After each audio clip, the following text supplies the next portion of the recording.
2024-25లో 28.49% మాత్రమే మనం కృష్ణా జలాలు వాడుకున్నాం.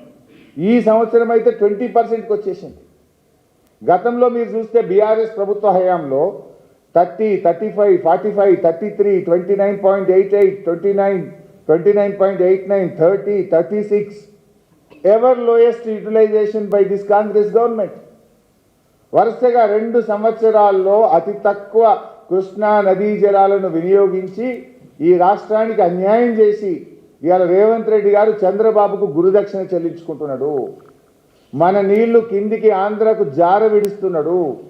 తెలంగాణ నీటి హక్కులను ఇవాళ తల్లే ఇది అయినట్టు దయమైందంట చూడు, అట్లా ముఖ్యమంత్రి ఈ రాష్ట్రం పాలిట ఇవాళ ఒక దీనిగా తయారైపోయాడు, శాపంగా తయారైపోయాడు.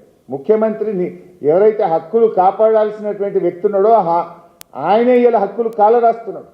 ముఖ్యమంత్రి రేవంత్ రెడ్డి హక్కులు కాలరాస్తున్నాడు.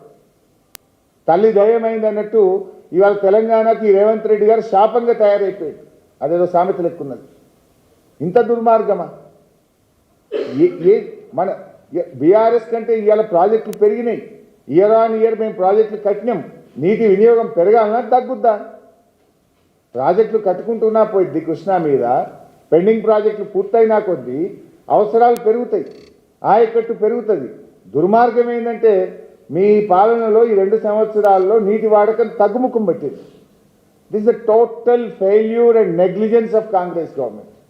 This is a total failure of the chief minister. అత్యంత కీలకమైన ఈఎన్సీ పోస్ట్ను కూడా వారాల తరబడి కాల్పెట్టారు ఎవరన్నా. ఇన్ఫ్యాక్ట్ ఈఎన్సీ ఎప్పుడు రిటైర్ అవుతాడు అనేది ఈ ప్రభుత్వం పోయిన డిసెంబర్లోనే డిసైడ్ అయింది. వారం ముందే నెక్స్ట్ ఇన్ఛార్జో లేకపోతే నెక్స్ట్ సీనియారిటీ ప్రకారంగా ఈఎన్సీ ఎవరో నిర్ణయిస్తారు. అంటే మీకు అసలు లెక్క లేదు, పట్టు లేదు. పాలన మీద పట్టు లేదు, పట్టు లేదు, రెండు లేవు మీకు. పాయింట్ ఏంటంటే ఇప్పుడు ఇది మేము